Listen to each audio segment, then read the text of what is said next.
2. Welcome back to How to Start a Successful Law Firm in 90 Days or Less live stream. The last time we ran the How to Start a Successful Law Firm in 90 Days or Less live training program, which is a 12-week program. So we teach a lesson, and then the group meets for a few hours once a week, and we go over the implementation of the homework that was given the previous week. And then we teach the next lesson with homework, and then we meet live interactive discussion about what you did, what you got stuck on, what you were surprised with, what you were scared of, where you got confused, and everyone gets to turn on the hot seat. And then you listen to the next lesson. And I emphasize listen because you're not supposed to be watching this stuff. This is stuff you listen while you're driving around in your car and you're exercising and you're walking your dog. Because if you're going to be sitting in front of your computer, number one, you're going to get distracted by email, you're going to get distracted by social media, and you probably have work to do. So this is meant to maximize those dead times and turn your car into a very profitable classroom. Anyway, long story short, I ran this program myself live for the first time in, what year was it? 2009? 9. I ran it myself live in 2009, and we stopped running it. We ran it every single quarter for 1 to 3 different cohorts. Every quarter from 2009 until 2019. That's a lot of cohorts. That's hundreds and hundreds and hundreds of law firms that we helped to start. And then in 2019, we stopped. We just suspended the program. And if anyone at home wants to put in the chat why you think we suspended the program, I'll give you a prize. Probably will have value. It won't be a bullshit prize, not just a popsicle or a lollipop or something. We'll give you an actual real live prize that has real value, thousands of dollars of real live value, if you can correctly identify the real reason why we stopped doing this in 2019. After 10 years of success, it was always in demand, it always sold out, it was fun to do, and it was profitable. In 2019, we suspended it, and I want you to think about why. And understanding why we suspended it will give you a good insight into what the future of your law firm holds in store for you. It doesn't matter whether you're just starting a law firm or if you're already running a multi-million-dollar law firm. This is a very important insight for you to always keep in mind. And every time you can bring this insight back to top of mind awareness for you, you will instigate more profitable choices and decisions in your business. We ended yesterday, we ran late, and we didn't get to the Q&A, and I said that I would kick off today's live stream by addressing some of the Q&A and taking care of a little housekeeping. So Justin, you want to go ahead and read some of the questions that we had from yesterday and some of the questions we got overnight, and I guess this morning too. Yeah, so the first question that actually came in, nobody's guessed yet on why we stopped doing the program. But the first question that came in... No one's going to guess. No one's going to guess, even though I promise you, listen, how to manage a small law firm this year should come pretty close to $40 million in revenue. Last year, it did over $30 million in revenue. This year, we're projecting 38. With a little bit of luck, we can get to 40. We'll certainly end the year on a better than $40 million run rate. And every time I catch myself relearning this lesson, I just want to kick myself in the ass because I'm like, why, right? And so I want you to remember this lesson in hopes that maybe you don't have to keep relearning it and relearning it and relearning it like I have. Anyway, maybe someone will know the right answer. And by the way, someone out there, I know that you know the right answer. You just think that's too crazy, that's too obvious, that's too simple, that's not complicated enough. So you're not speaking up, even just to guess the right answer. Even though if you get the right answer, I will share with you a valuable prize that's worth thousands of dollars, for real thousands of dollars, right? No one will even guess for the chance of getting thousands of dollars, because what if I'm wrong? We'll give them a chance to guess now that they know it's $1,000 prize, but It's a prize worth thousands. worth thousands, plural, okay, of dollars. thousands. Look, this goes straight to the mindset of law firm owners and owners of law firms that are struggling. They have this mindset problem. And once we can help you work through and break free of this mindset problem, and it's really a problem, your law firm will become much more profitable and your life will become much better. Not just better because your law firm is more profitable, but better because your whole life just opens up and becomes freer and more enjoyable. And you break free of this limiting belief. And limiting belief, and this is, by the way, not something that's like you were born with. This is something that was done to us in law school, where they pound into us and they pound into us and they pound into us. Don't ask a question you don't already know the answer to. Don't ask a question you don't already know the answer to. And you know what happens when, first of all, that advice is taken out of context. The advice was intended for litigators in front of a jury. A litigator who doesn't ask the question they don't know an answer to in preparing for the trial loses the trial. You understand that? Transactional lawyers who don't ask questions they don't already know the answer to screw up the deal, and the clients fire them and never come back. Estate planning lawyers who don't ask questions they don't already know the answer to draft really bad estate plans for clients and do them a real disservice. You've got to ask questions you don't know the answer to. The problem is lawyers apply the standard that is taught in law school, and they try to apply it to the business of running a law firm. And it doesn't work when it comes to the business of running a law firm. You can be two different lawyers. Gonna go with my trustee, Green and Red.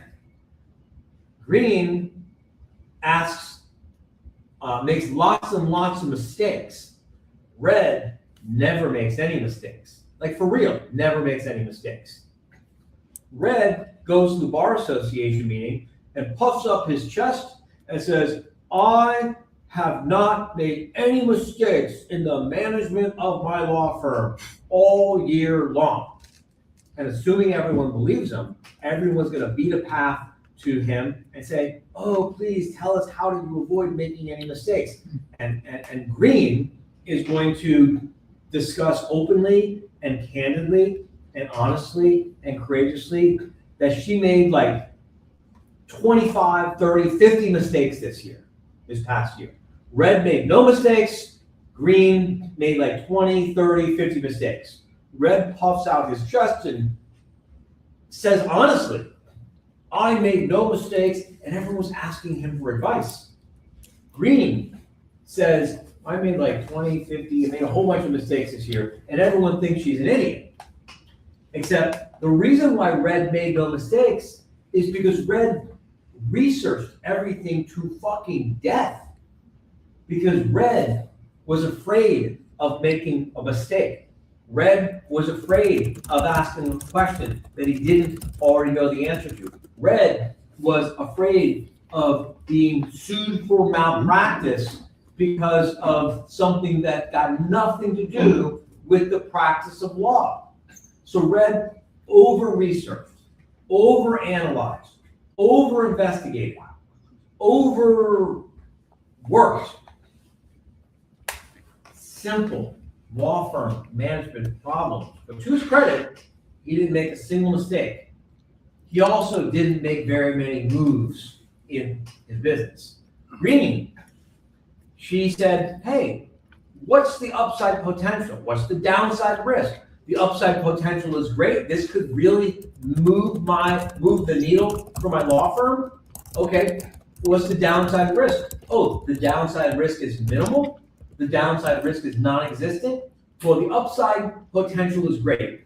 The downside risk is minimal or non-existent. What does the smart, rational, entrepreneurially mature person do? They make the move. Red is afraid of making the mistake. Red is blind to the upside and is only protecting his ego and his reputation against the downside risk. Green made 25 mistakes. Yes, that's true.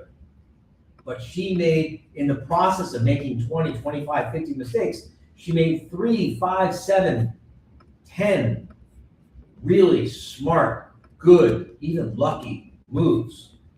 And if you could just make a few good moves every quarter, you don't need 20. You can make 2 or 3 really good, powerful moves every quarter.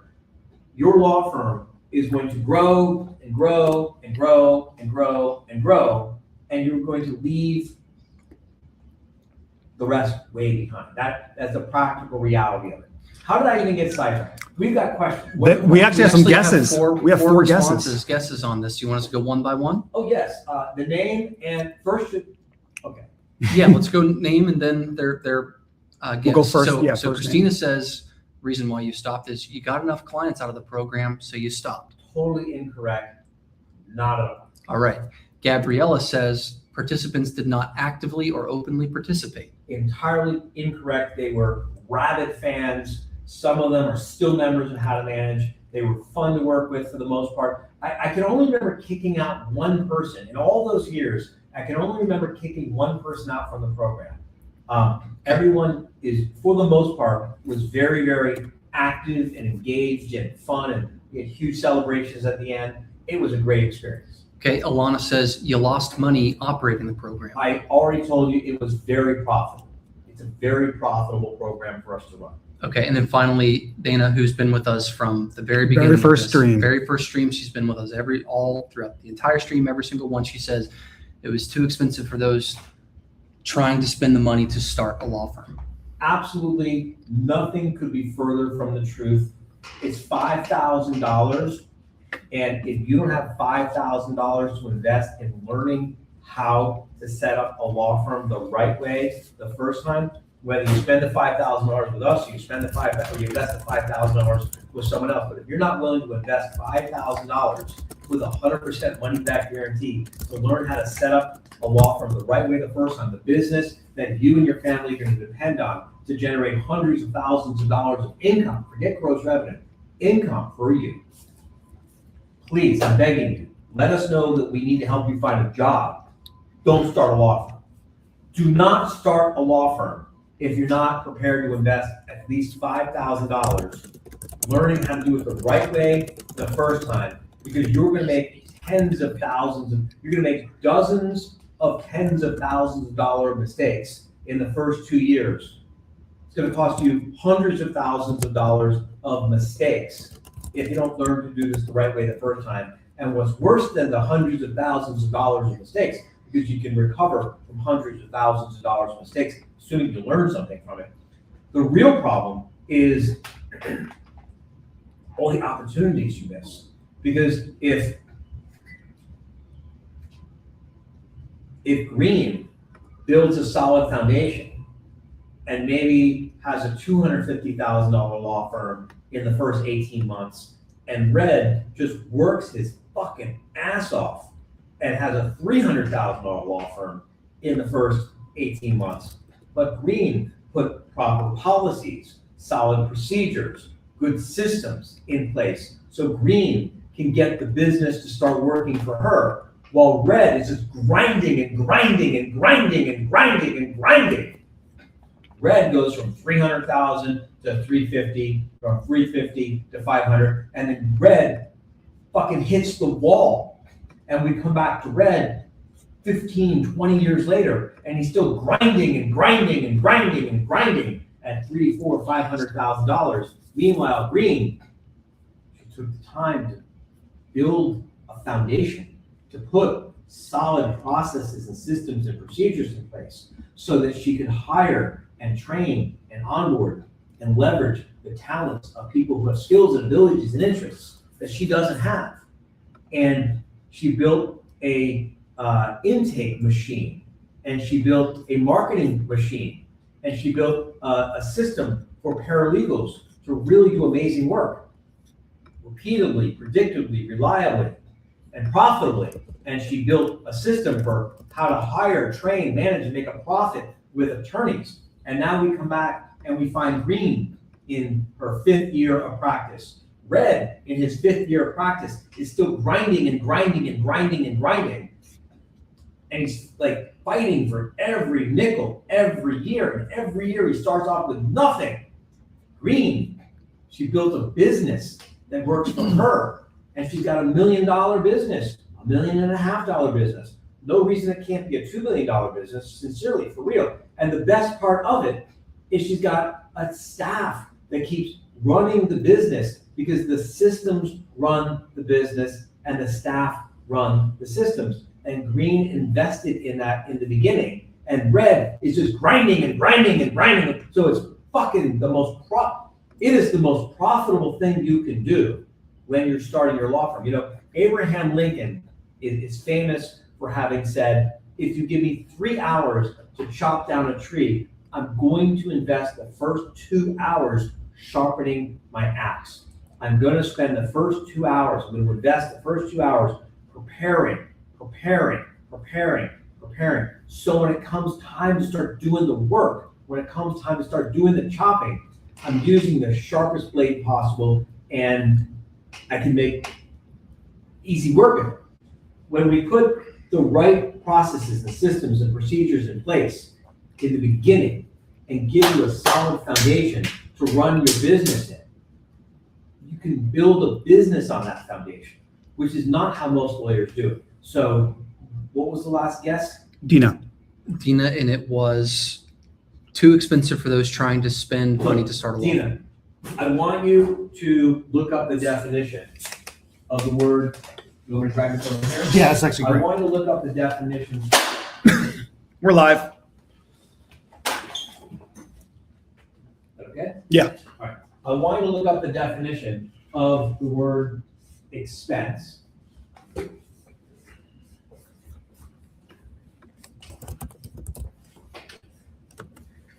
Cost. Price. And then look up the definition of the word expensive.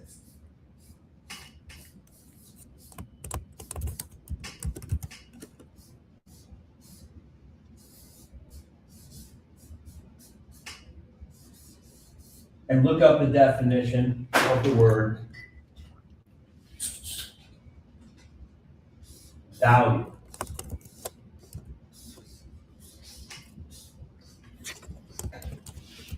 The word expense does not mean the same thing as the word expensive.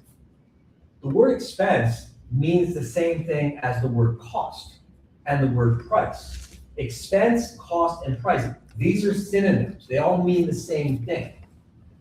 An expense is just an expense. An expense is just based on a price. A price is the cost. Expensive is a function of value.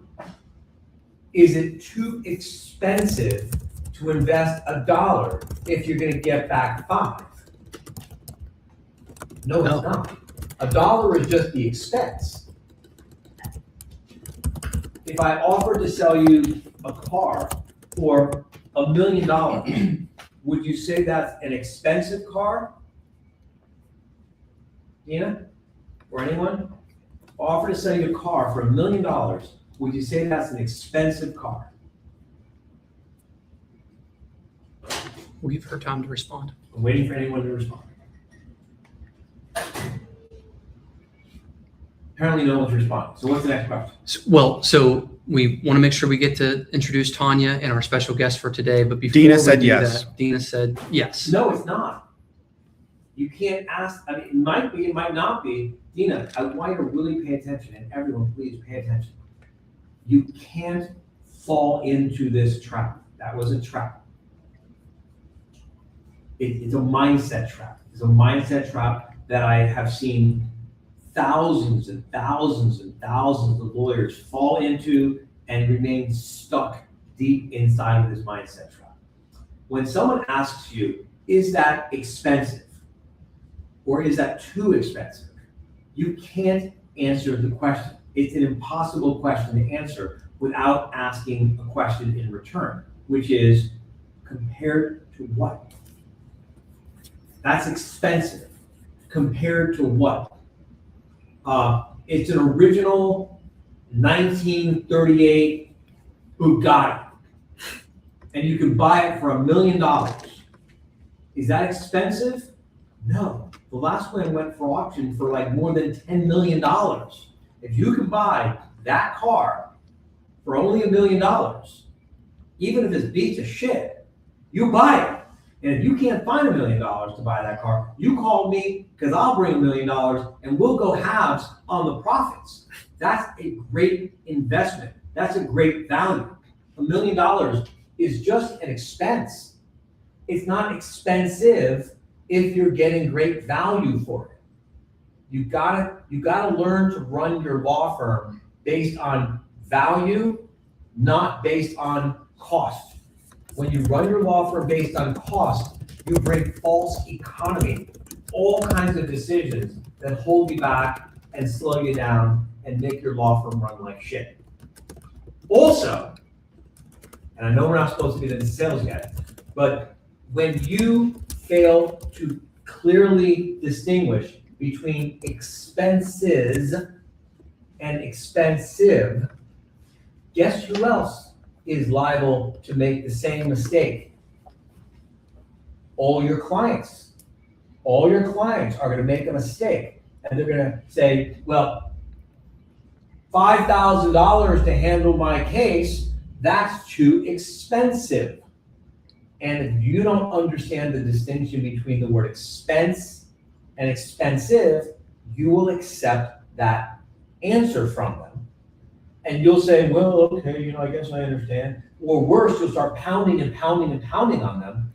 And then you got one of these things going on with your clients, which is not good.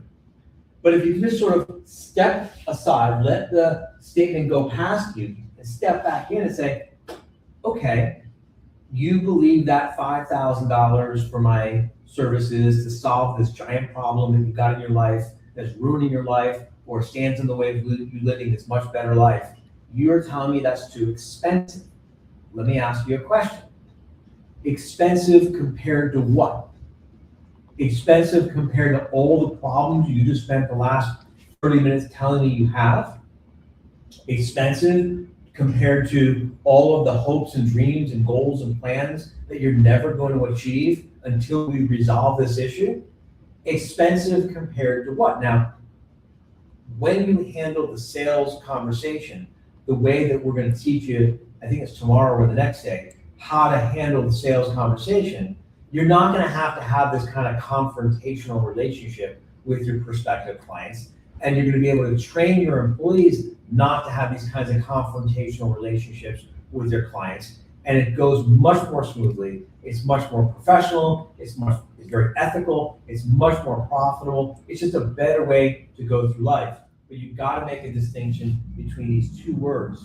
These two words mean very, very different things.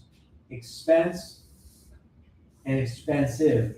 They don't mean the same thing. They do not mean the same thing. And once you really discipline your mind and pay attention to these, you're going to be like shocked at how many people you see going through life for the rest of your life, how many people you see going through life confusing these two concepts to their great detriment, to their great misfortune. All right. So we need to introduce Tanya, but before we do that, one more important question came in from Tony. Said, you sent out a survey. I responded. Are you going to be offering this program? Right. So we decided to do this. So no one's guessed why we Oh, yeah. suspended the program in 2019. A 10-year run of success, success, success, success, success, success, success, success, success, success. A 10-year run. That's 10 years. 4 cohorts per quarter. That's 40 cohorts. Some quarters we were doing 2 and even 3 cohorts per quarter, especially towards the end. We probably run 40, we must have run 50, 60 cohorts with an average of 12 to 15 law firms. So 50 times 15 is 500, 750 law firms through this program. Yeah. Profitably. And I can't think of anyone who ever asked for a refund. We offered 100% money back. We offered a 100% money back refund for 10 years. And I'm not saying no one ever asked for a refund. I'm just saying it must have been so infrequent that I literally can't even remember a single instance of someone asking for a refund. And I can only think of one person that I ever kicked out of the program for violating how to manage a small law firm policy number 1. Oh, we got another guess based off of what you just said. Why did we stop doing this after 10 years of success? Well, what you just said, Tony said, I got it. It was burnout. Nope, wasn't burnout either. Sorry, Tony. It wasn't burnout. Because I wasn't running it in the last several years, so I wasn't burned out at all. But I built the machine, I built the system, I hired amazing people who did a great job running it, and then we suspended it in 2019.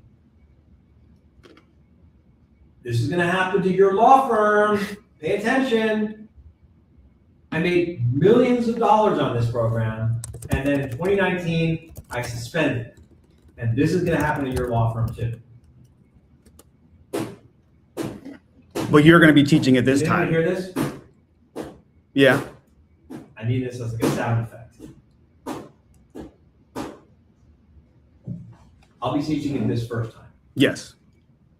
Just to knock the rust off. David Frazier wants to, his guess is you wanted to pause and assess where you were and figure out how to continue growing. Oh my God, David, I wish the answer was that. Alana's guess is good. What's Alana's guess? Bored, question mark? No, So why? we just stopped. There's no reason why.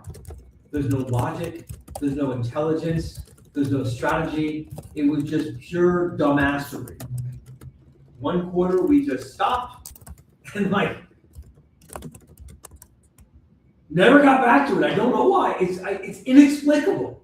It's completely inexplicable. There's no good reason. There's no logic. It was just anything I tell you as to why is going to be pure bullshit. The only honest answer is we just stopped.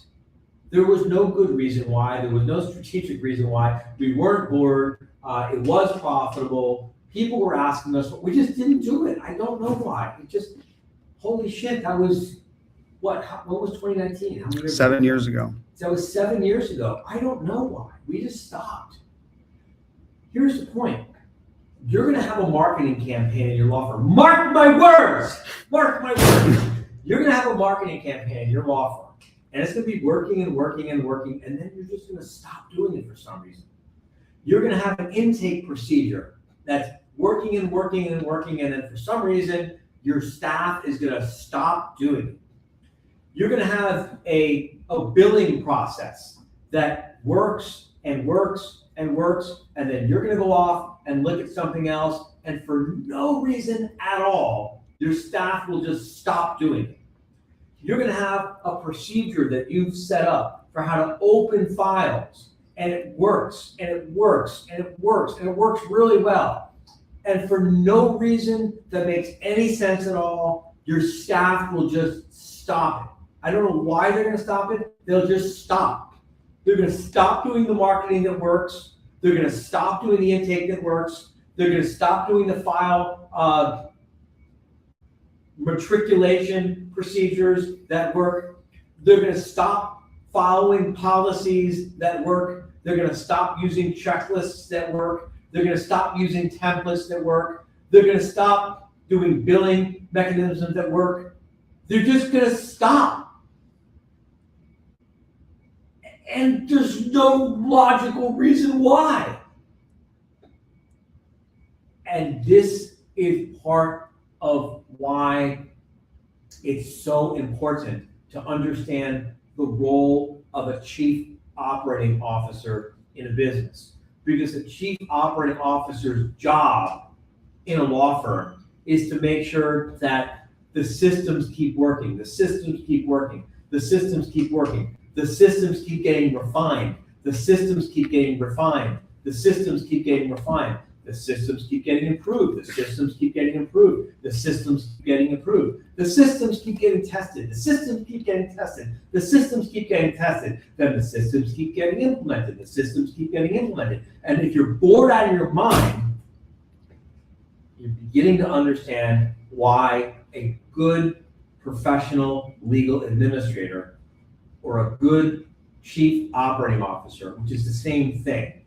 In the corporate world, we call them chief operating officers. In the legal world, they're called professional legal administrators.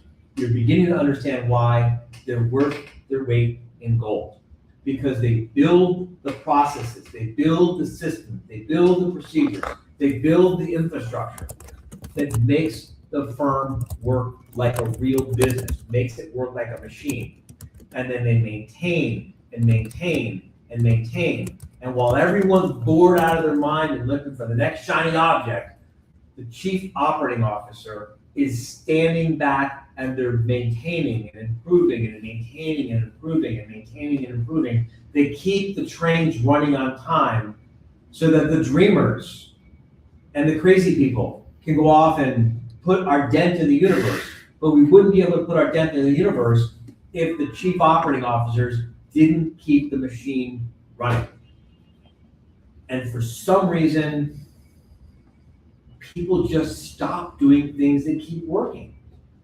Have you ever been going to the gym and everything's going great, and for no reason, you just one day you stop going to the gym, and then one day you wake up and you realize, holy shit, it's been a year I haven't gone to the gym. Why? I mean, I've done that. We all do that. And this is the point. You've got to be aware of this dynamic, this weird, inexplicable aspect of human nature that for some reason that makes no sense, we just stop doing things that are working. And I know that it sounds like I'm beating on this point, but it's just because I really care deeply. I care deeply about why we do what we do. And I know that this causes a lot of heartache and grief and embarrassment and self-recrimination and costs. Look, if you got $1 million law firm and you don't have someone protecting the firm from this happening, it could easily be costing the firm $50,000 a year of just pure wasted profits. If you got a $500,000 law firm, it could easily be costing the firm $25,000, $30,000 a year of pure wasted profits. If you've got a $100,000 or $200,000 law firm, probably this isn't costing the firm anything because everything is so fresh and new, and the ink hasn't dried yet. But I just want to plant this seed in your mind because I just, why I do what I do, it's really important that you don't forget this stuff. Okay. All right, next question, and then are we ready to go? Yeah, so Tony sent again that asked about the survey. Are we going to be doing the course? Survey, yeah. So here's the deal. I would like to start this program again. We manage over 500 law firms. Obviously, none of them are candidates for this program. Obviously, right? They're not going to participate in a 12-week intensive crash course on how to start a successful law firm in 90 days or less. They already have successful law firms. They're working with us. We're managing their law firms for them. So we decided to do this live stream really because it's been a long time since I've talked about and taught these materials. It forced my team to dig all of the content and all the workbooks and all the tools and all the resources and all the checklists and all the templates out of storage, if you will. And we realized there's a few things we gotta like seriously update that were like circa 2018, 2019 that are really completely out of date. But I gotta tell you, like 98.75% of what we taught in 2009, it stands the test of time today. If you participate in the program, you will hear the actual audio recordings of me teaching this from back in 2009. It still stands the test of time. And there will be some parts where we'll create brand new content. Obviously, technology has changed. Zoom wasn't a thing back then. Pandemic? What pandemic? That was 2000. Anyway, so the answer to the question is we decided to do this live stream just to kind of gauge interest and to see if I like teaching it, if there's any interest in doing it. So we did a survey and we put the survey out there. And if there's enough interest, then yes, we will do this program again. And we will kick it off with a 2-day live in person. You and me and the other 11 participants in the cohort. We might go to 15, so it might be you and me and the other 14 participants in the cohort. And I would very much encourage you to bring your spouse or significant other or someone who has a real vested interest in the success of your law firm. We're going to be meeting for 2 days live in person. Where? Chicago. Chicago. In Yeah. Chicago. Yeah. When? May April 29th. May 28th and 29th. May 28th and 29th, live in Chicago for 2 full days to lay down the first foundational layer of paint, if you will. This is the primer, where we lay down the primer on your marketing, and we lay down the primer on your intake, and we lay down the primer for your sales, and we lay down the primer for your key internal policies, and your key external policies, and your key operational procedures. And we lay down the primer for the different roles that you're going to be wearing the hat yourself in the beginning, probably.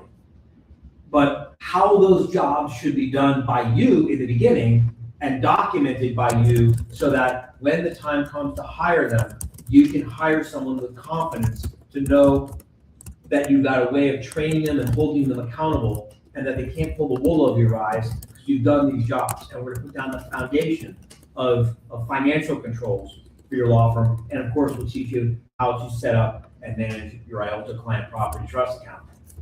And we'll do that in 2 days. And then every week for the next 12 weeks, you will get a lesson to listen to.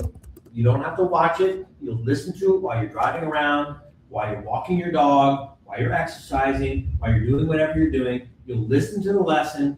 And then at the end of the lesson, there will be an assignment.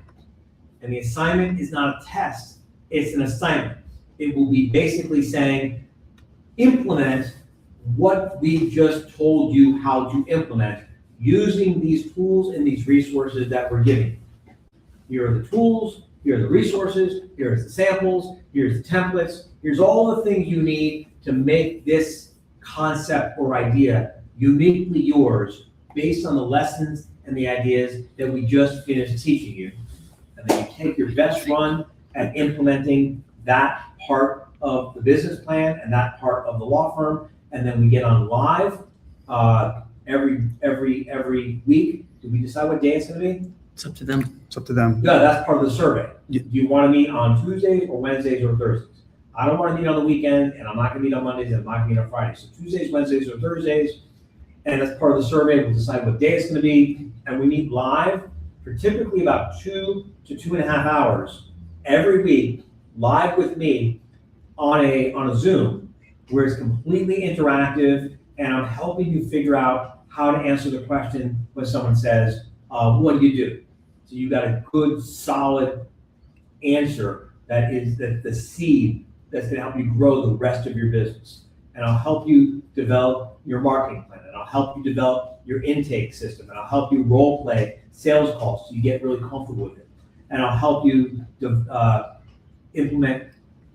think through different policies, and I'll role play out those policies with you so you can understand why some of the very counterintuitive things that we're going to advise you to do, why they are the way why they work, and why a lot of things that are like conventional wisdom that you probably heard from like thousands and thousands of other struggling law firm owners, why it doesn't work, and why our way, the way that I've just seen work for 25 years for thousands and thousands of lawyers, simple stuff. This is not rocket science. This is just, conventional wisdom meets real world reality of having actually done it again and again and again. And if you just do it a little bit differently, you sidestep and avoid so many problems. If you do it the way everyone else does, look, Zig Ziglar once said, and I love this quote, he said, if you want to get extraordinary results, you can't do what everyone else is doing. You can't do what everyone else is doing and expect to get unusual, extraordinary results. If you're doing what everyone else is doing, you're going to get pretty much the same result everyone else gets. And if you want to get a 60-hour-a-week prison, and if you want to get slow growth, and if you want to get unpredictable profits, and if you want to get stressed out, and if you want to have staff that you can't really depend on, do what everyone else does. If you want to get really extraordinary results, do what our members do. Which, by the way, the 12-week program comes with a 100% money-back guarantee. And at that 2-day kickoff, you will have the opportunity to meet hundreds and hundreds of our members who will be at the same venue for different workshops, working on different aspects of their law firm. But you're going to be having coffee breaks with them, you're going to be having lunch breaks with them, you're going to be having dinner with them, you're going to be bumping into them in the halls, and you're going to walk up to someone who looks just like you, and you're going to say, hey, is this for real? And they're going to say, yes, and I wish I had got help from how to manage a small law firm sooner. And then you're going to walk up to someone else and you say, hey, I'm really scared. Is this going to work? And they're going to say, it's going to work. Listen to what they're saying. And if you've come away from that meeting and you're not completely comfortable that this is the right decision for you, just ask for your money back. Don't waste the next 12 weeks of your life. But what's going to happen, I'm pretty sure, especially if you have the courage to bring your spouse or significant other with you, is you're going to come out of this thing and you're going to know that you're on the right track. Okay, 2 things real quick. One, we're already getting great submissions on the survey. That's in the comments. If they have not filled it out yet, they can click the survey link. You can just point right down. Go to the survey. Yeah, it's Yep. right below you. Go to the survey. And the second thing is we led you straight. It's not in Chicago. It's in Orlando, May 28th and 29th. Fuck, everyone almost went to Chicago. I know. It's going to be Orlando, Yes, sir. May. 28th and 29th. We got, because LQM. Orlando, May 28th and 29th. Mhm. Chicago is where we are going to be LQM. next week Yes. for one of our live quarterly meetings, where I think we are currently almost at, or maybe beyond capacity. We have overflow hotels now. We have an overflow hotel. Yep. We'll have about, of our 500 law firms that we have to manage, I think we got about 250 or 300 registered that will be at this live quarterly meeting. And unfortunately, no one guessed why we stopped the Start a Successful Law Firm program in 90 days or less. Because the grand 2019. prize. Because had you guessed correctly, I would have let you come to the live quarterly meeting. For free. Wah, wah. Tanya is Maybe waiting. there's a way for someone to like win their way in to the live quarterly meeting, if there's interest. We have a couple other questions, but Right. Let's we're introduce gonna Tanya. we'll introduce Tanya, and then a lot of these questions actually apply to sales day. So I think we should ask them then. Okay. Tanya. All right, Tanya, Hello, everybody. don't we also have, We have a special guest. We have a special guest who was smiling the entire time you were talking about policies and procedures. And I also noticed that Tanya, you have a new name today. I'm expanding my name every day. It started as Tanya, then it went to Tanya Music. But the truth is, I'm Tanya fucking Music. And so I didn't want to offend anybody by swearing in my name. I just added in my you know who's gonna be offended by your swearing? who? People who are very, very nice people, and there's nothing wrong with them being offended by our language, but they're not our people. They're not people who are going to get their hands on a copy of our statement of values and philosophy and Get read it. past the first page. They're not gonna get- right? They're not gonna get past, they're certainly not gonna get past firm policy number 1. Can they see firm policy number 1? No, Or should I go no, closer- Or should I go closer to the camera? Way closer. Tell me when. More. Way closer. More. Closer. I have a better idea. This is not going to Read work. it. There Just you go. read it. There you go. If anybody wants a copy of this, Are they seeing that? They're seeing that. What's firm policy number 1? No assholes. no assholes. If you want to read it more clearly, just say you want it. We'll drop the link in the chat. If you want a copy, so you can get a digital copy, but I would also be happy sincerely. I think it's valuable to have it in your hand. I think it's valuable to sit. If you're a morning person like me, you wake up early in the morning before the house comes alive, before the day gets going, and you get like a nice cup of coffee or a cup of tea, and you sit with this in a quiet space in your house, and you just hold it in your hands and read it.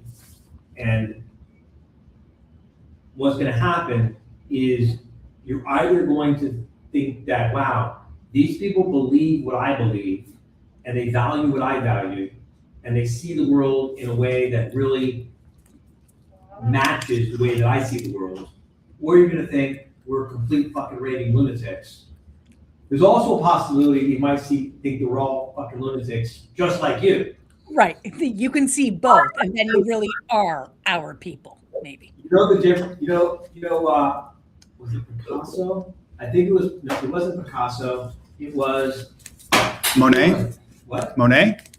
No, it was the guy with the mustache. Handlebar mustache?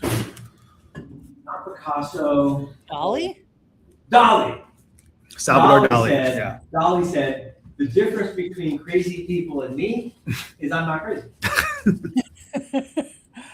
For the record, I just got your reference. It was a cultural reference, and I got it. Being crazy, what she said? She said it's a cultural reference and she just got it. What? Dali? Yeah. Yeah. They don't have Dali in Canada? He's like a world No, I impressionist never artist.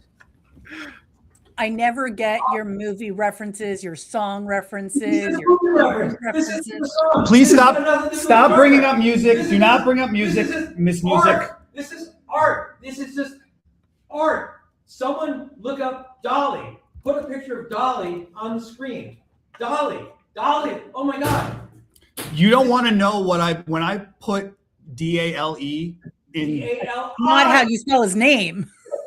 I'm sure. This is why you need me to make all of these cultural references to help you. This is why I know who Dolly is. the poetry, the right books, the right shows. Anywho, moving right along. Start a business entitled "How to Be Cool Like Me." And Yeah, no, I'm going to start one about how to be cool like me. Ayn Rand objectivism, Zen and the art of motorcycle maintenance. I mean, come on. Read the right books. Study the right philosophers. Read the right poems. Listen to the right music. Listen to the lyrics. Listen to the right lyrics of the right music. Look at the right art. Have a philosophy. Have a compelling reason why you do what you do. Have a set of core values that you can put out to the world and say, these are my core values. Take them or leave them. You're not changing me. These are my core values. When you can do that, you will recruit the right people. You will repel the wrong people. The right kind of clients will come to you and be attracted to you. The wrong kind of clients will go away from you. Lead with your philosophy. Lead with your point of view. Lead with your values. Lead with your core values. And I promise you, the right people will find their way to you. The right employees will find their way to you. The right vendors will find their way to you. The right clients will find their way to you. The right referral sources will find their way to you. The right people will find their way to you. And the wrong people, they will save themselves the time, and they won't waste your time, and they won't waste your staff's time because you're the wrong firm for them. And that doesn't make them bad people. It just makes them not your people. Do you respect yourself enough to, are you high enough on the chain of evolution to respect your brothers and your sisters and focus on perfecting yourself in your own peculiar way? Bonus points for anyone who's cool enough to get that reference. All right. Tanya Music. You got a guess too. What is your job here at How to Manage? Say it quickly. We got to get My job is to work with every one of our members and make sure they're getting what they need to meet their goals. I send them the resources. I find out what's going on with them. I talk to their advisors. I make sure they're successful. Tanya has a big financial interest in making sure that all of our members are making measurable, tangible, real progress quarter by quarter by quarter by quarter towards their financial goals, their personal goals, and their professional goals. When your firm achieves a certain scale or a certain size, you will want to install this kind of a position in your business too. And then it will just shift gears into a whole new level. Which brings us to our guest, Clarissa. No. Nicole. Nicole. It was supposed to be Clarissa. You switched it up on me. You did. I'm not looking at a monitor or anything. He's looking straight. I'm literally just looking straight at a camera lens. I have no monitor. I have no nothing. I am up here without a net. And we're live. Nicole Hanscom, Hello. my trusted advisor, The person who smiles biggest when you talk about policies and procedures. So Nicole is the chief operating. So we serve as the chief operating officer for hundreds of some of the most well managed and most successful small law firms anywhere, bar none. Nicole is the chief operating officer of the company. Nicole is my chief operating officer. Nicole, thanks for joining us. Thank you for having me. Would you mind just sharing your I heard- that got Yeah, you I here? heard it, policies and procedures was the topic. So I said, you're going to have to keep me away. I started in Tampa. Put together the wrong impression. Why were people trying to move Nicole away? Because she's very important. Let's get to it. In all seriousness, tell everyone your background, because I think it helps put a lot of this stuff into perspective so that people can have a better understanding of why we do what we do. So I started talk about big law. It wasn't a big private law firm, though. It was a big government law firm that had offices all around the state of Florida. The office that I worked in primarily, the Tampa office, had 300, by the time I left, had 300 something people, half of which were lawyers. And I worked with the coordination office that did all 20 of the firms in the state. So ultimately we had about 3,000 lawyers that we were responsible for training and providing systems for. And so after doing that and really growing up in that business and being an operations director in that business, I took off on my own and started a small law firm. And lo and behold, I wound up in a workshop with R. John Robbins, teaching us how to create our very first business plan for a new small law firm, starting a new law firm. That was in what year, roundabout? That was in 2016. That was in 2016. That was 10 years ago. Wow. All right. Almost to the day. That would have been at the April 2016 live quarterly meeting. So which was, so it wasn't Palm Springs. It would have been January. Yeah. I missed the Palm Springs LQM because I was in HTMU. Because after was anyway.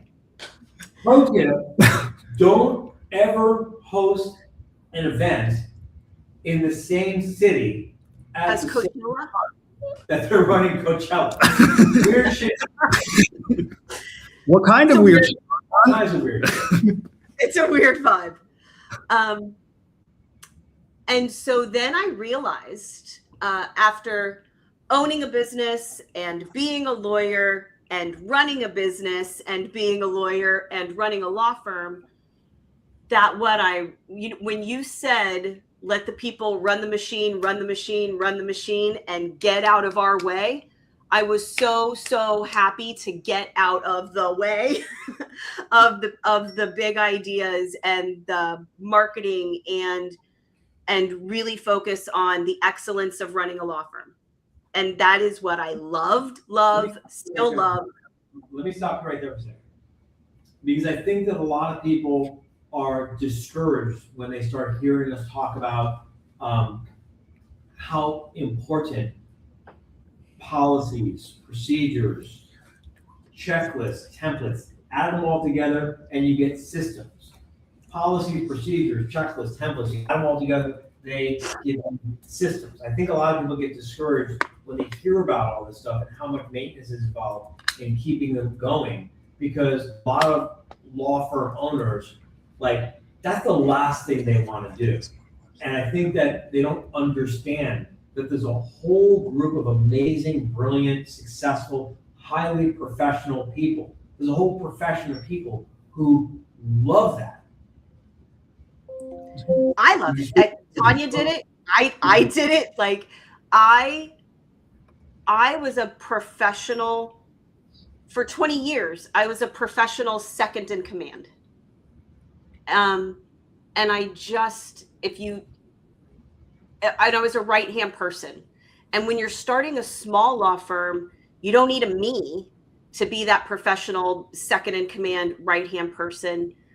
You just need somebody when you're small, when you're under 20 people, under a million, you just need someone that you trust and who cares enough to oh, you just said that, let me write it down so I don't have to ask you again. Right? My job, one of my very first jobs at the public defender's office was I walked around with a notepad, and every time somebody explained how to do something, I just wrote it down. And then at the end of the day, I typed it all up and I said, look, here's the procedure on how to do X, Y, Z. And then, or here's how to open a file, or here's how to create a new person in the computer system. And then the next time we trained somebody, we printed out that procedure that I had typed up and we made notes on it. And then I made the changes, and then we made notes on it. And then I made the changes, and we kept just iterating it until it got better. And it wasn't the elected public defender who was doing it. It wasn't the felony bureau chief who was doing it. They were off being brilliant lawyers and brilliant administrators and community activists and fundraisers. And I was very, very happy to be the best documenter, systems understander, templatizer in the office. Yes, you guys don't believe it, but there are people like me who love this shit, even starting at 20 years old. So that's my background. And then I came to How to Manage, started working as a COO with our members. Worked with about 60 members as a COO, started working as a chief executive officer. Overall, I think for about 7 years, I worked with a few hundred of our members. And then I made the switch to start training and managing and developing the back office systems. So back in the day when we were young and fresh-eyed and, you know, when we started Advising members together. Yeah. Yeah, totally. What, like I was saying last week, my favorite members were the members who were like, I like people starting their law firms and like getting to work with them on that mind shift of lawyer, no, business owner, and figuring out how to balance out the time. What did you love? Who were your favorite members to really, what was your favorite part and what'd you like to get dirty with the members? Can I have two favorites? We'll see. I have I'll two- evaluate I have after I hear two the first. favorites. Okay. My first favorite is just like yours. It was the people who were starting a brand new law firm. And I liked it because they hadn't had a chance to screw anything up really bad yet. We had a blank slate or a blank slate that we could work with. We could teach, we could help them get started right. My other very favorite are the folks who were on the cusp of like going from like $1 million to 2 million. Because those people are learning running a $2 million business is not like running two $1 million businesses. It's about to get exponentially weird. And I like to help navigate that. So I like working with the really new firms when you can teach the best practices. You can say, I know you've heard it should be done that way. Let's try it this way. And they're not too far down the road on anything yet. It was just one of my favorite groups of members to ever work with. Yeah. All right. So today, as you might imagine, we're here to talk about the underrated, I think not that exciting, but obviously Nicole is very exciting. I'm not saying that to be funny. I'm not saying that to be funny. I'm being really sincere. I think a lot of lawyers make a great mistake of thinking that the things that they like, everyone else is going to like, and the things that they don't like, no one else will like. And so they end up hiring a bunch of people just like them, and they surround themselves with a whole bunch of people who have their same strengths. But then what they wind up with is an unbalanced organization because everyone's got the same weaknesses too. And what you want to do is you want to strategically plan your org chart and make sure your first hire probably has strengths where you have weaknesses. And chances are they may have some weaknesses where you have strengths, and then you can complement one another. But this is not how most people do it. The way that most people do it is they go, oh, I like you. You like me. We like it. I mean, Nicole and I like each other a lot. We joke around. We joke around a lot. We have a lot of fun together. But we see the world in very, very different ways. And she's got strengths that I marvel at some of her strengths. Like I am in awe of some of your strengths, Nicole. You know that. And now take this in the same spirit of admiration and affection and appreciation. I also sometimes am kind of in awe that things that are so obvious and easy to me, how could they not be so obvious and easy to you? You're brilliant. You're amazing. You're terrific. How could this not be obvious to you? But you probably think the same thing. I know you think the same thing about how does he not see this, right? Or how do you see it that way? Yeah, like you've said that to me on more than one occasion. That's the question you choose to ask right now? That's the thing we're focused on? I'm like, well, yeah, that's the step I have to do next. You're like, how about we decide whether we should do this, and then let's go decide how to do it, right? Some of us skip those steps, and some of us have the different strengths. Our hope is giving everyone watching this a little bit of a glimpse or an insight into why it's so important that you have advisors. And look, this isn't a commercial that you have to work with How to Manage a Small Law Firm. We have a waiting list. You might not get the opportunity to work with us. You might be on our waiting list, and you might be sitting in our waiting room taking advantage of all the great tools and resources which you get for free while you're in the waiting room. You might be getting advice from other people. But the point I'm making is you need to make sure that whoever you have advising you, guiding you, counseling you, helping you, that they're not duplicating and magnifying your blind spots. You got to make sure you got people who see things you don't see. And usually those people are going to annoy you in the beginning until you learn to really appreciate what they bring, because they're going to slow you down and make you stop and think about things that you don't want to think about. They're going to make you slow down and consider things that you don't like to consider. They're going to make you slow down and figure out how things are going to work when you just want to live up here in big idea land. But they're going to protect you. They're going to give you the tools and the resources and help you build the foundation. And you're going to wake up one day, and when the shit isn't hitting the fan, you're going to be really grateful that you made the investment to make sure that you surrounded yourself with these kinds of people. All right, let's get to policies and procedures and checklists and templates and systems. And first, let's talk vocabulary. So, Nicole, let's talk about the difference between a policy and a procedure, because people who don't know often use them interchangeably, and they're not. They're very, very different. What is a policy? The policy is the rules, the guidelines, the standards. When you have a policy, that to me is the less changeable piece, right? Policies and procedures, people talk about how they get outdated very easily.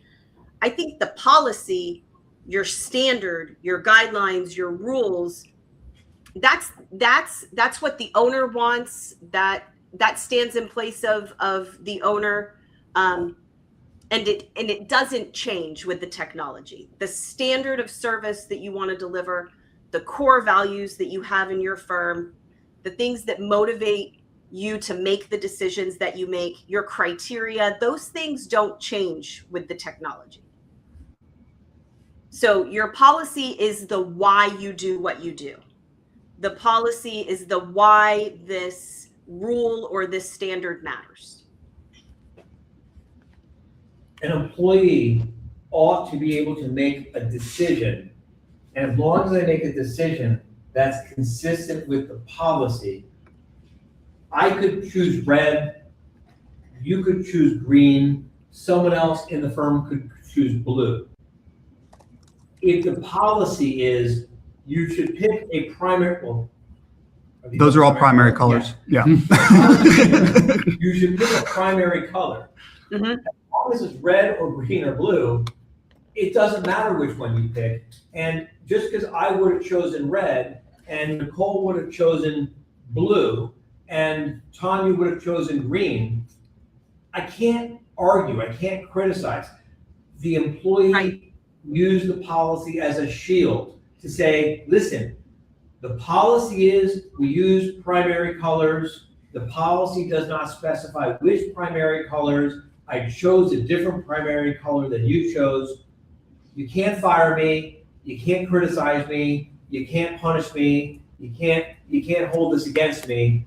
If you really, really, really cared about using red, then you gotta update the policy and not just say primary colors, say red. Right. All right. That's it. Another example of a policy. I talk a lot about how I can and often am away from this business for 30 consecutive days with emergency access only. I'm away from this business for 30 consecutive days with emergency access only several times every year. And while I'm gone, the marketing keeps going without me, the intake keeps going without me, we keep signing up new members without me being there. 500 law firm owners get great value and great service. So the services keep getting produced and delivered without me. All 7 main parts of the business keep going without me because everyone knows that as long as they're making decisions that are consistent with our rules, that are consistent with our standards, that are consistent with our core values, and honor the reason why we do what we do, all will be forgiven if you do it differently than I might have done. That's what gives people the confidence and the freedom to step up and do amazing work for you. All right. Can you help me understand and help my ignorance? Why is the why involved in a policy and procedure?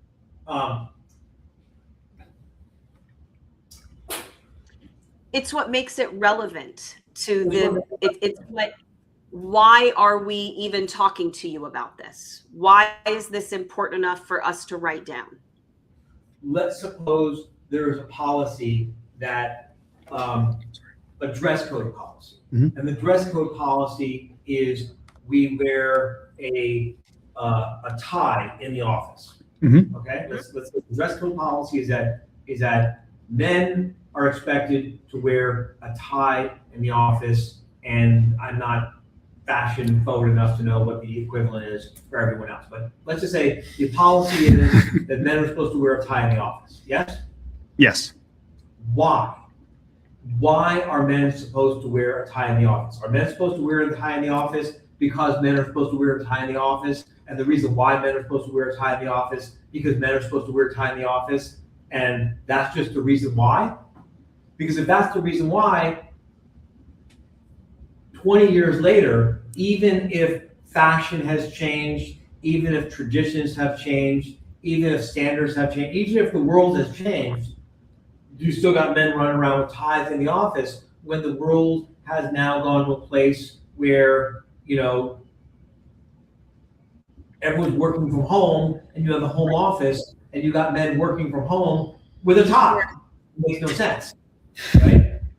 But if the why is men are supposed to wear a tie in the office because we want to project an air of professionalism and seriousness of purpose, and we want clients to know that we present ourselves in a professional way and that we're not sloppy. And we believe that when you dress up a little bit, it helps with your headspace and you're more on point. And that's our reason why. Yeah. Now, let's say this policy was implemented in like the 1970s, right? When people tended to be much more formal, and neckties were an expression of formality and seriousness of purpose. Well, now it's 2026, right?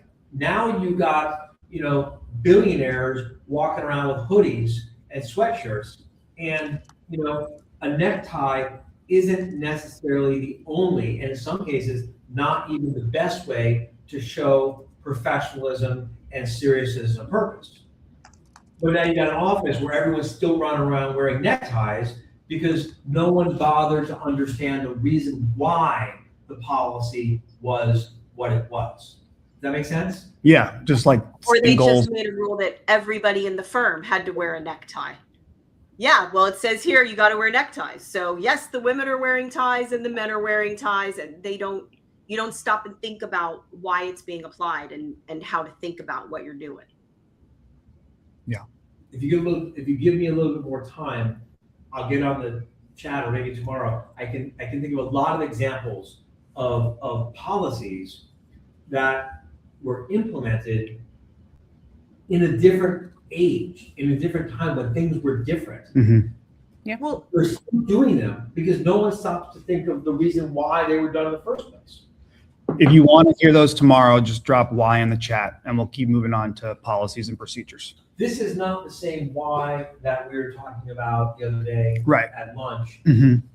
where we really talked about how to manage, why we do what we do, why we give a shit about doing what we do. That's a different kind of why. That's not the why we're talking about. Nicole, policies. Let's talk about procedures. What's a procedure? the procedure is synonymous with recipe. The procedure is the step-by-step. I like to call it the WDWBW. I actually have that tattooed. It's the who does what by when.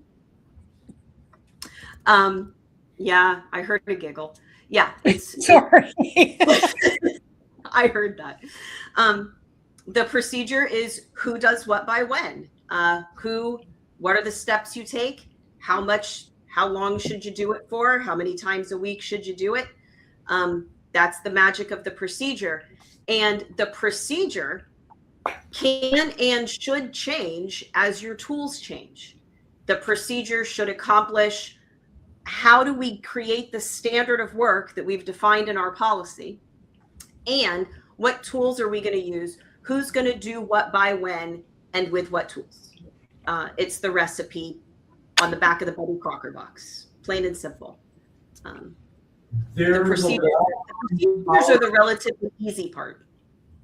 There's a law firm policy book somewhere, Justin, that says it shall be the policy of this firm that clients will always receive a fax to let them know about blah, blah, blah, blah, blah. And that is the policy of this firm, right? And when you become a client of this firm, you can be sure that our policy is we're always going to send you a fax to give you a heads up of blah, blah, blah, blah, blah, blah, blah. Absent why, Justin, absent why, it's now 2025 and people run around trying to find a fax machine. Yeah. And What's that? I literally, What's what's that? Or the policy says everyone should use a fax, and then the procedure now says you write it, scan it, email it, take a shot of it with your phone, and everybody's like, I'm not sure what I'm supposed to do. We've literally had law firms join How to Manage a Small Law Firm, and they're literally doing that. When we audit their policies, when we audit their procedures, and we see how the firm is going, they're literally emailing things and then printing them and then faxing them, which nobody even has a fax machine. So they're scanning them in order to e-fax them because someone's following a procedure that's way outdated because they never bothered. When they created the procedure, they didn't anchor it in the why. When you anchor it in the why, then you constantly ask, is this still relevant? Does this still make sense given the original intention, why behind it? So policies are rules, standards, why we're doing what we're doing, our core values. Procedures are the recipe. Procedures are the step-by-step instructions for how we're going to do things. If you look at the side of a Betty Crocker cake mix, the step one, you crack the egg. Step 2, you mix the flour. Step 3, you add the milk. Step 4, you stir until all the lumps go away. Step 5, you put butter in the pan. Step 6, you put it in the pan. Step 7, you preheat the oven. Those are procedures. Policies are, why are we making a cake in the first place? Make sense? Yep. All right, so we have policies, and we've got procedures. Now we've got checklists. What's a checklist or a template or a sample? Checklist. Pretty self-explanatory. Yeah, the checklist. They're The not- checklist is a list of things to check off. Tanya So talked it's to a quick list. This is us because we live in this world. But Right. The checklist is the quick list. listen, there's 100,000 law firms right now that do not understand what templates and checklists and samples are, or if they understand what they are, then how the fuck do you explain the complete absence of them using checklists and templates and samples? Either they're reckless, crazy, irresponsible morons who just want to piss money down the toilet, or they don't really understand what checklists, templates, and samples actually are. Which do you think it is? I'm gonna offer another suggestion. They understand what they are, but not how to leverage them within their firm. I'm telling you, I don't think they even have any idea what a checklist actually is. Okay. They might Or have what an idea Or what a what check- should be in it. Generally speaking, they might have a general idea what a template is. They might have, they know the word sample means, but I don't think they really know what a sample is. So Nicole, what's a checklist? What is a checklist? What is really a template? What is really a sample? So the checklist, take that procedure that tells who's going to do what by when and how much goes into the recipe and gives you all of the details, and bullet point it out into something that can be literally added and checked off. With you leave out some of the nitty gritty details and you do the big picture. Make sure this step flows from A to B to C to D. And you actually, if you're working smart, you can, if you're working on paper, you can actually check it and check it and check as you move forward. Pilots still have an actual checklist on a clipboard, and that reduces the risk of your plane crashing during flight through the 17 failures. Before we go 25 miles offshore with the boat too. You don't want to be 25 miles offshore and realize you forgot something. Right. I have an actual checklist when I pack to go to live quarterly meetings to make sure I have all my stuff. A checklist is a self-audit. Yes. It's how you self-audit to make sure you give your listen, my grandfather, who went to jail a bunch of times, had a saying. And his saying was, locks are meant for honest people. If you're an honest person, you respect it when something is locked. If you're a fucking crook, you break the Doesn't lock. matter anyway. Anyway, it's like contracts, right? Contracts aren't worth anything if the people signing it have no intention to abide by it and have no honor and have no personal accountability, right? Contract's worthless. A checklist is useless in the hands of a employee who doesn't give a shit, right? You can give checklists and templates and samples all day long to employees who don't give a shit, and it's not gonna do them any good. They're not gonna do any good with it. They're gonna find a way. They're gonna find a way to work outside of it. Mhm. But you give a good employee who's got a good, solid, clear, well thought out job description with clear key performance indicators, and you bring them in with a good onboarding plan, a thoughtful, intentional, highly profitable to you onboarding plan, and you equip them with rules and standards that they can understand why things are done the way they're done. And you equip them and empower them with procedures of how we do around here. I think there he is.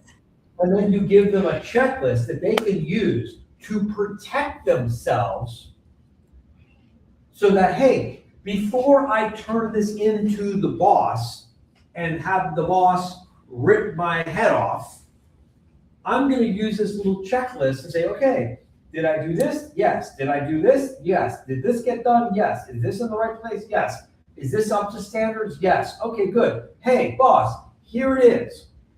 And then if the boss, and by the boss, I'm referring to you, is having a bad day, and you start bitching and complaining to the employee about how shitty their work is and how bad of a job they did, like, hey, here's your procedures for how it's supposed to be done, and here's the checklist that you gave me, and I didn't miss anything.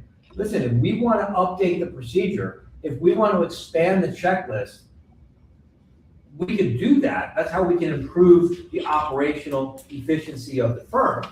But in the meantime, the employee uses this to protect themselves. You got to understand, we as leaders, we don't need to. It's just really smart and very profitable and very ethical and very humane. It's the right thing to do. We give our employees the tools and the resources that they need to protect themselves against us. We are the problem. We forget how we said we wanted it done. We forget why we said what we said. We forget we're busy running in 100 different directions, and the employee brings us something, and we had a daydream 3 days ago about a new way of doing things, and in our mind, this is how it's done.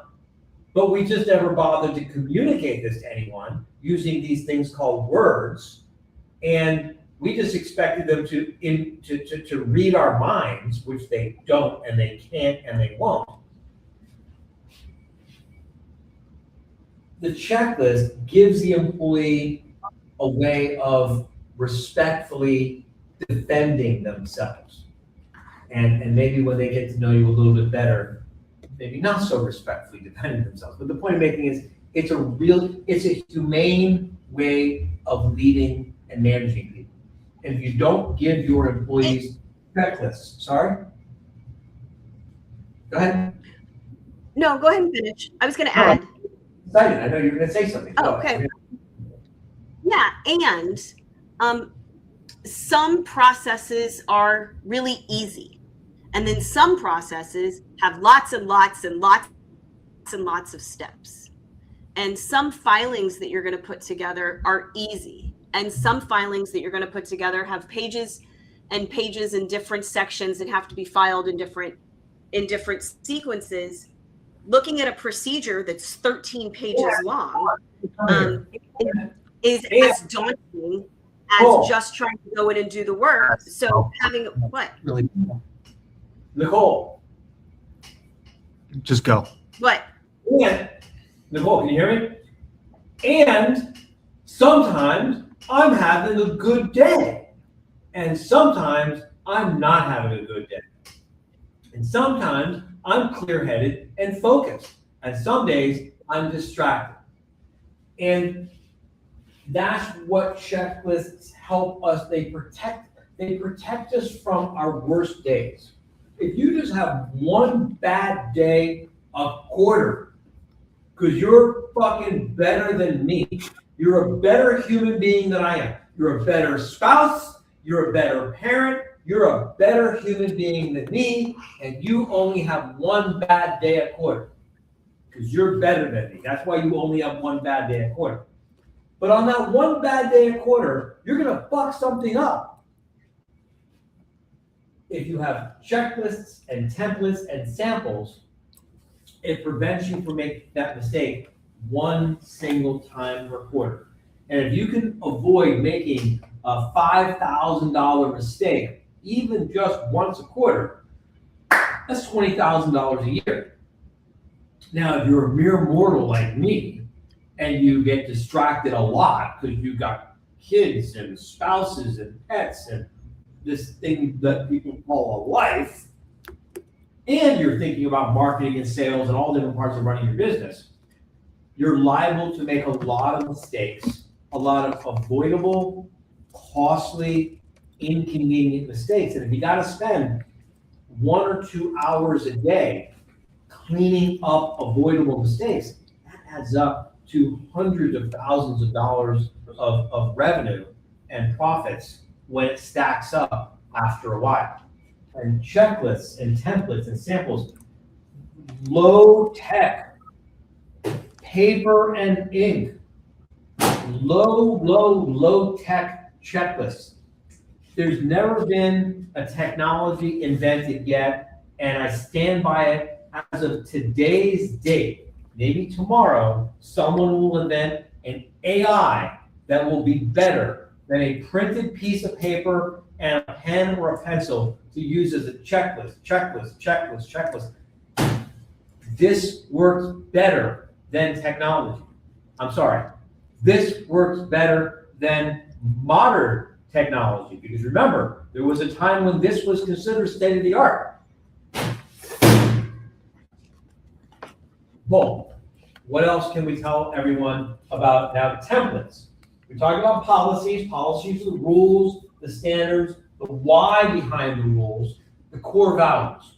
We talk about procedures. Procedures are synonymous with the recipes, the how-to, step by step how-to, the who does what by when. The checklist is the self-audit that we use to make sure that we haven't forgot something, that we haven't missed something. What's a template?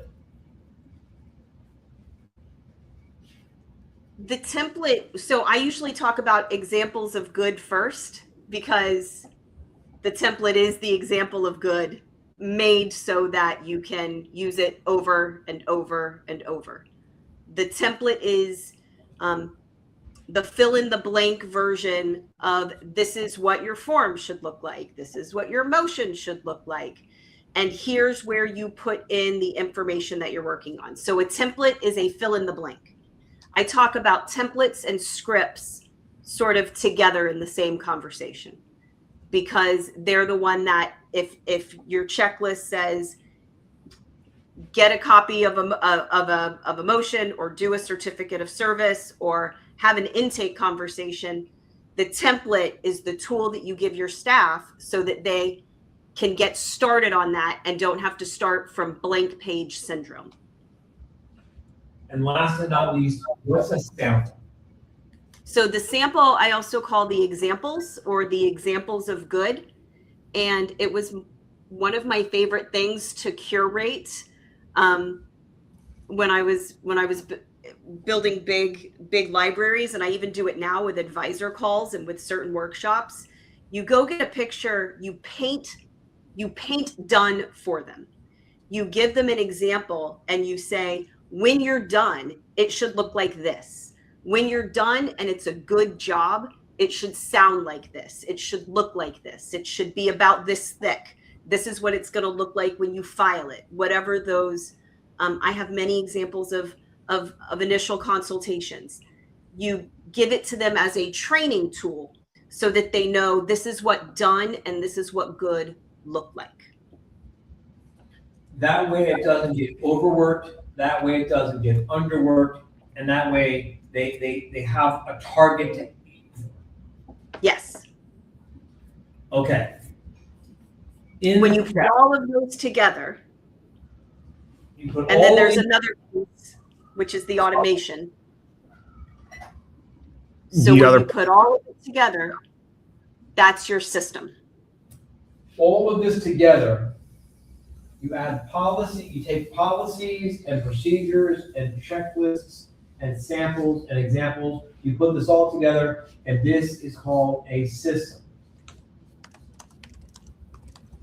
And what I want everyone to understand is that lawyers have been law firm owners, entrepreneurs who own law firms, have been building systems for law firms since before there were the internet, since before there was computers, since before there was even electricity, using pencils and paper.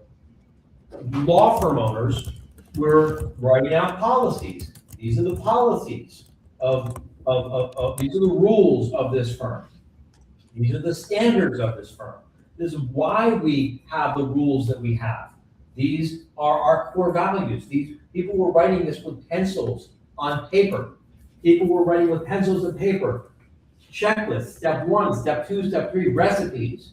People were with pencils and paper giving people checklists for things. They would put the checklist on the wall because there was no printers. There was no photocopy machines. And so when they would literally put the checklist on the wall. They would frame samples and examples of what good looks like so that the clerk, so that the associate, so that the paralegal could go to the wall and say, take what they're working on and put it up against, like, yeah, okay, this looks about good enough. This is how it's supposed to be. This is not AI. This is not modern. AI and software and technology and modern electronic technology, it just makes it easier to do this stuff. Unfortunately, somewhere along the way, people forgot the fundamentals of law firm management. They forgot the fundamentals of making a law firm run like a machine, which is kind of paradoxical, yeah. Because they got so dependent on the machines, the computers, the software, now AI, that they forgot the fundamentals, and now they let the software make their decisions for them, which is all fine and good if the person who made the software knew how to run a law firm in the first place, which a lot of times they don't. Anyway, don't get me started on bookkeepers who aren't really bookkeepers. Most bookkeepers, I'm getting on a short tangent, sorry. I think it's instructive. Most bookkeepers can't actually do bookkeeping. They don't actually know how to do bookkeeping. They know how to operate QuickBooks. They are QuickBooks operators. They're not bookkeepers. And that doesn't make a difference until it does. Until there's a problem in your bookkeeping, it doesn't matter if they're a QuickBooks operator or a trained bookkeeper. A trained bookkeeper doesn't add any extra value to the bookkeeping function when everything's going right. They don't. A QuickBooks operator can do just as good of a job as a trained, experienced, qualified bookkeeper. Until there's a problem, and then the QuickBooks operator just keeps punching on the keys and doesn't even know that they're like $50,000 off course and headed in the wrong direction. A qualified bookkeeper who will use QuickBooks as a tool, as soon as there's a mistake, as soon as there's a problem, as soon as there's a discrepancy, as soon as the three-way trust account reconciliation doesn't make sense, the trained bookkeeper is going to stop and figure out what's wrong before you get fucked. The QuickBooks operator is just going to be like, click, click, click, click, click, click, click. That's not how you actually type. Excuse me. The QuickBooks operator is going to be going, click, click, click, click, click, click, click, click, click, click. But they're oblivious to when things go off track. And they just keep click, click, click, and getting it further and further. I can't tell you how many hundreds of law firms have come to How to Manage a Small Law Firm. And we open up their financials, and it's just like, oh my God. I mean, it's heartbreaking. It's really heartbreaking when you see they could have paid off their mortgage in the last 5 or 10 years with the money that got wasted because of bad policies, non-existent procedures, non-existent templates, inefficient staff, lack of leverage, lack of profitability.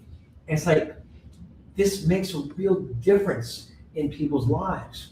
This is the difference between sending your kids to college without student debt, and then they can graduate free to do whatever they want to do, versus sending your kids to college and they graduate so weighed down by student debt that they got to take the first shitty job they get just to pay the bills. This is the difference between being able to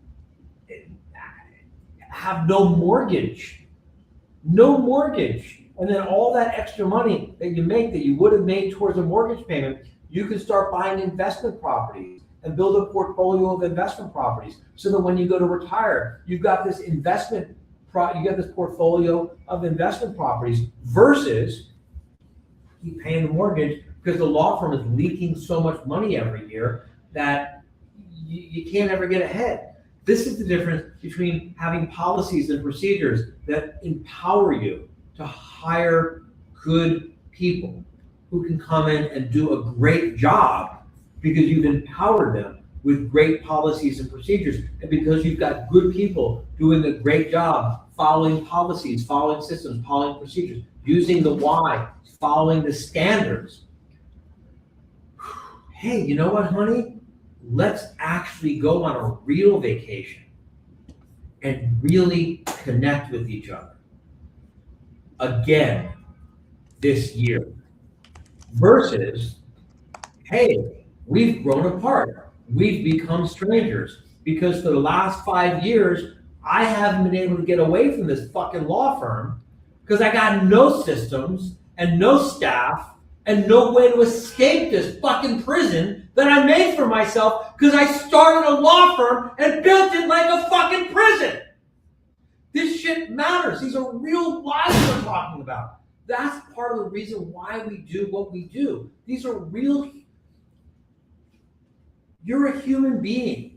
The quality of your life, the quality of the environment you raise your children in, the quality of the environment they grow up in to go out into the world, to share the world with my son, is going to be largely dependent on the quality of the systems and the procedures and how you run your business. These are real lives.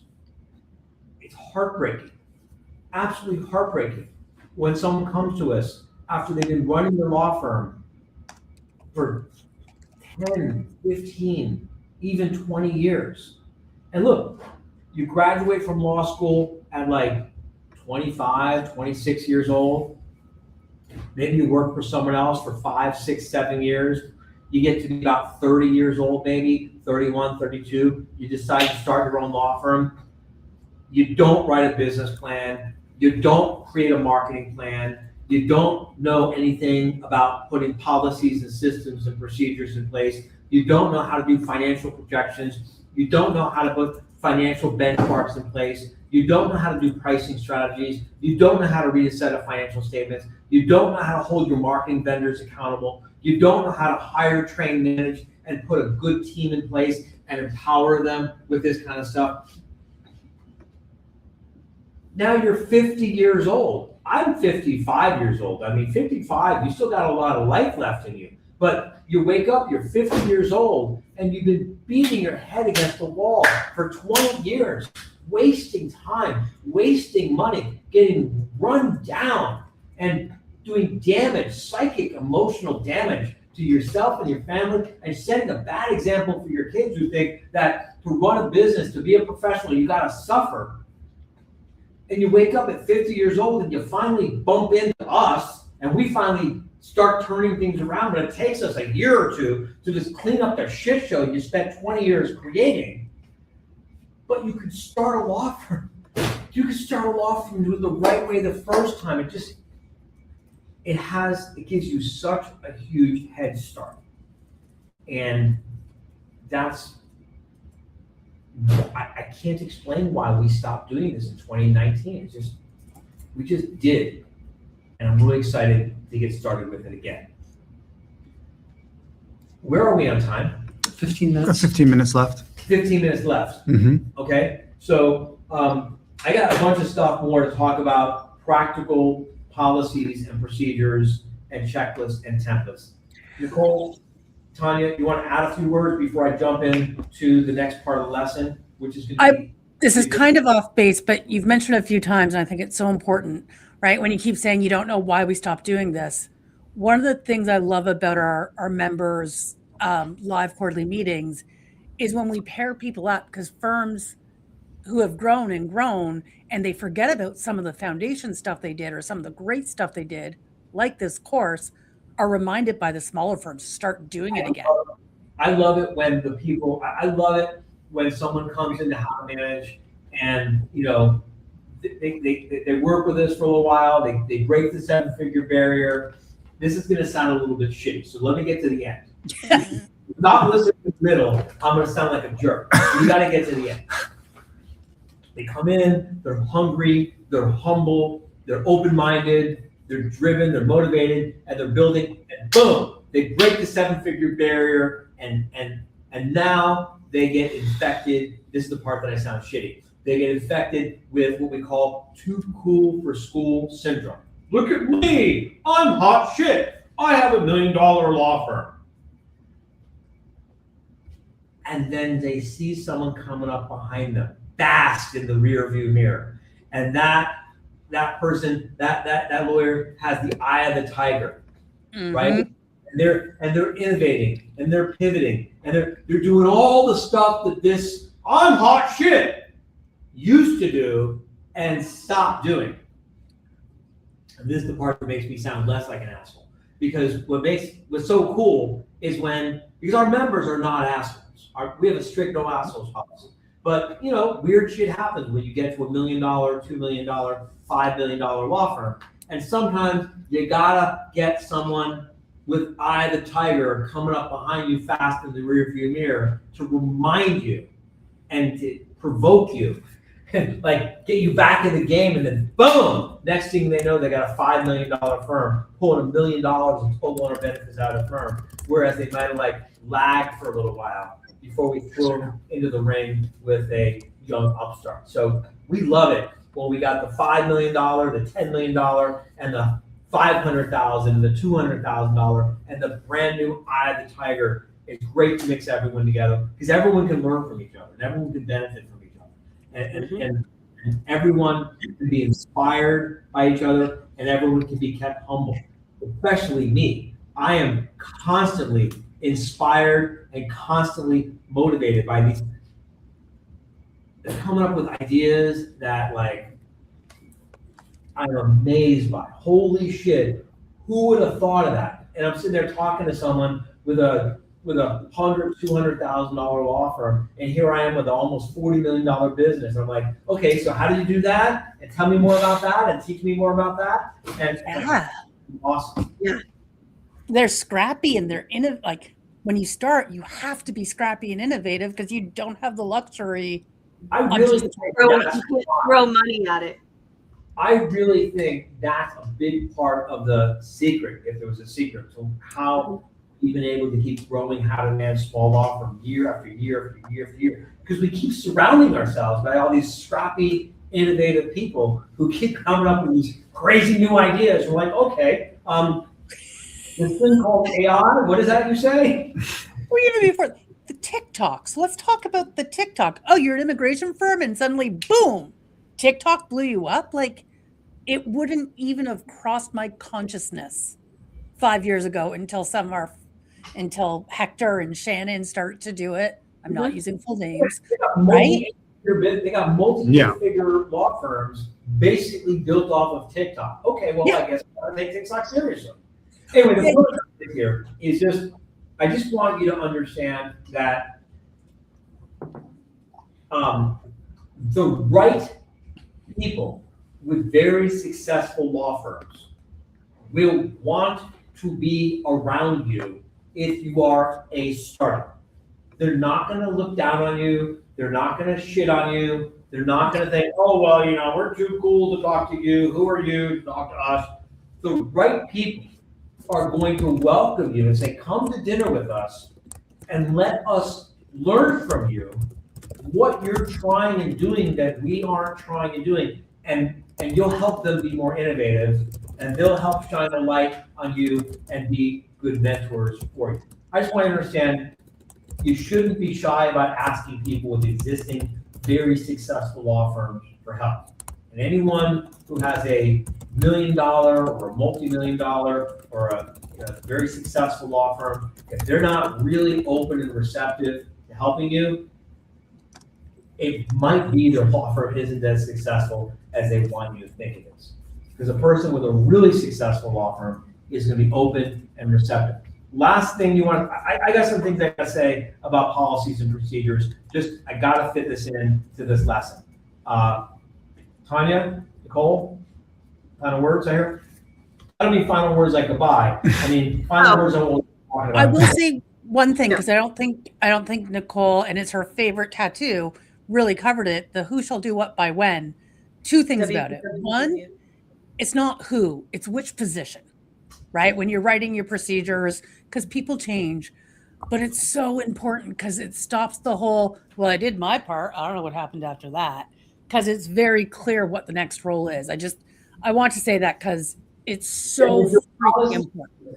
If your procedures have anyone's name in it, your policy is on its way to eventually, if your policy has anyone's name in it, your policy is a ticking time bomb that will eventually blow up in your face. Mm-hmm. Procedure, I said policy, I meant procedure. Let me rephrase it. If your procedures have anyone's name in them, your procedures are a ticking time bomb waiting to blow up in your face. Someday, someone's going to say, well, this is John's job. Who's John? Well, you know John. John was Mary before we had Mary. Who's Mary? Well, Mary was Joe before we had Joe. And Yeah. And then what happens is you start defining jobs based on individuals' personal strengths and weaknesses instead of hiring people to objective, replicable, scalable standards. I've got to go on with this topic. I can't have everyone weigh in. I got to move on. I'm sorry. All right. The E-Myth Revisited by Michael Gerber is required reading or listening by anyone who's serious about starting a successful law firm. The short version of this book goes like this. The myth is that small businesses grow up and become big businesses, and that's not true. The myth is that micro, small, let's call it under $1 million law firms grow up and become seven-figure small law firms or multi-seven-figure small law firms, and maybe grow up to become a mid-sized firm, and that's not true. A mid-sized law firm starts off as a baby mid-sized law firm. A $1 million law firm starts off in day one with $0 in revenue. It starts off with a DNA of $1 million law firm. Starting a small $100,000 law firm with the DNA of a $100,000 law firm and expecting it to grow into a $1 million law firm or a multi-million dollar law firm is the same thing as starting off with a kitten and expecting the kitten to grow up and become a dog. If you want a dog, you have to start off with a DNA of a puppy. If you want a cat, you start off with the DNA of a kitten. Expecting a kitten to grow up and become a dog, it's obviously irrational and makes no sense. And yet we see hundreds of thousands, not hundreds, not just thousands, but hundreds of thousands of struggling law firm owners who are struggling, waiting for their kitten to become a dog. And they think that if they can just work hard enough with the kitten and give the kitten enough training and give the kitten enough food and give the kitten enough love, that the kitten will suddenly become a dog, and it's never going to become a dog. If you want to wind up with a dog, start with a pup. If you want to wind up with a law firm that works for you, start off with a law firm that's built from the ground up to work for you. Don't start with a law firm that's built for you to have a job and expect it to magically transform itself into a business that works for you. It doesn't work that way. And what I don't want you to do, is I don't want you to start off inadvertently with a law firm that's really just being created to give you a job, waste the next 5 years of your life feeding it, your blood, your sweat, your tears, giving it your soul, and then wake up in 5 years demoralized, worn out, and frustrated, and maybe even a little bit angry that it's not working for you. When in fact, it never could have worked for you because you didn't set it up as a business that could eventually work for you. It's a different DNA. And that's what I wanted to say in my final moments today before we wrap up. Do we have any time for any more questions? Tanya, Nicole, anything else you want to add? Will, you look like you're giving me some sort of... Yeah, I'd like you to mention the survey again. We've had some great With responses. the microphone. I'd like you to mention the survey again. You've had some great What would responses. you like me to mention about the survey again? We're dropping it in the comments. They can visit the survey, fill it out. So what exact words would you like me to say, Will? Here's the microphone. We're putting the link to the survey in the We're putting comments. We're putting the link to the survey in the comments? Yes, Yes. fill it out. Fill it out.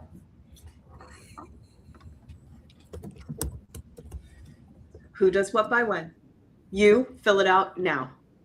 Will, instead of trying to give me hand signals to say something, just grab the microphone and save yourself. You've got it.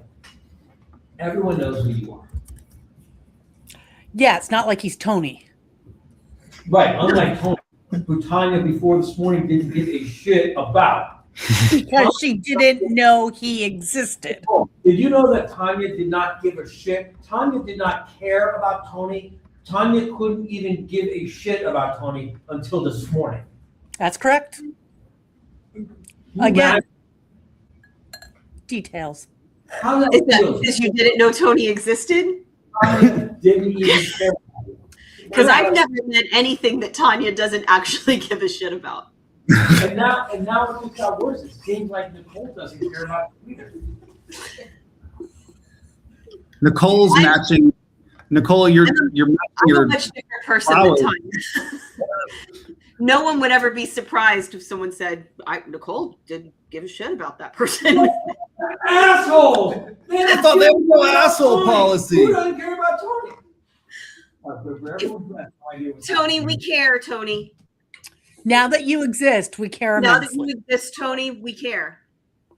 Will, who is our director of acquisitions, who has a whole team and a whole P&L who report up to him, interviewed a guy named Tony to come join the acquisitions team. And so we thought a good way for us to get to know Tony, and for Tony to get to know us, so Tony could decide if we're his kind of crazy, would be to have him come to Miami for a couple of days and hang out with us while we're doing this live stream. So we've been having breakfast and lunch and dinner with Tony, and he's been getting to know us, we've been getting to know him, and we've been spending a lot of time talking about our statement of values with Tony. And Tanya and Nicole, since they don't work in acquisitions, did not know that Will was interviewing Tony and bringing him to And I them. also, wasn't there a Tony in part of the original How to Start? I can confirm There there was. was. So I kind of, here's how my brain went. I kind of saw that, but it was like an honorary Tony that was along for the ride. Create that program. So that's His actual name is Wallace, or John just renamed him Tony for this live stream. That makes perfect sense to me. Got it. Possible. All right, any questions before we wrap up? no, but we will let Do the everyone know. survey. The survey's in the thing down there. Yes. And let us know if you want us to run this program or not. If there's not enough demand, I'm not gonna lie, I'll be disappointed, but I got other things to do. If there's a lot of demand, I'll be very happy to bring this program back. We're good. Yep. Out? We're not out yet, but we can say bye-bye. Not yet. Nope. Or what?